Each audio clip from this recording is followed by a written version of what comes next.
Okay guys, nandito tayo sa Inflatable Island. Ayan.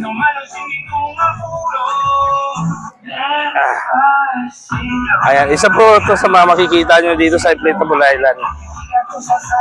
Ayan, ayun silang beach resort. Ito yung pool nila at dito naman yung dagat nila. Ayan. Ito yung titingnan natin ngayon kung gaano kaganda yung kanilang dagat. Ito yung mga amenities nilang iba. Ayan.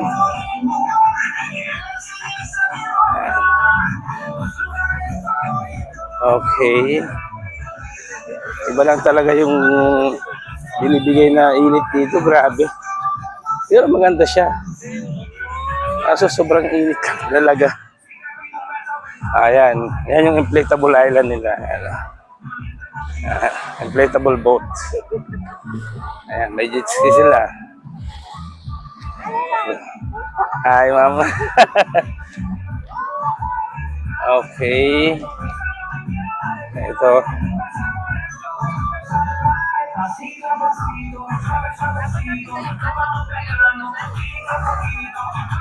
Mukha lang talaga siyang madali. Pero kanina guys, sinubukan namin. Talagang grabe, sobrang hirap.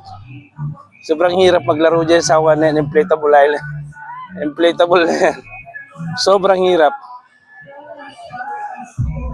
Hindi ko lang alam kasi kanina kasi. Kaya sa mahirap, sobrang lakas kasi ng hangin niya. Pero ito kasi ngayon, hindi na siya masyado mahangin, tsaka hindi rin siya masyado maalon. Oh, di ba? May event yata dito, ito yung NOR. Yan. Okay. Kung gusto niyo pasyalan dito, punta lang po kayo dito. Inflatable Island Beach Club. Ayan, marami silang mga amenities na pwede makita rito. Ayan. Di ba? Sunog na sunog. Sunog na sunog yung balat ko. Sige.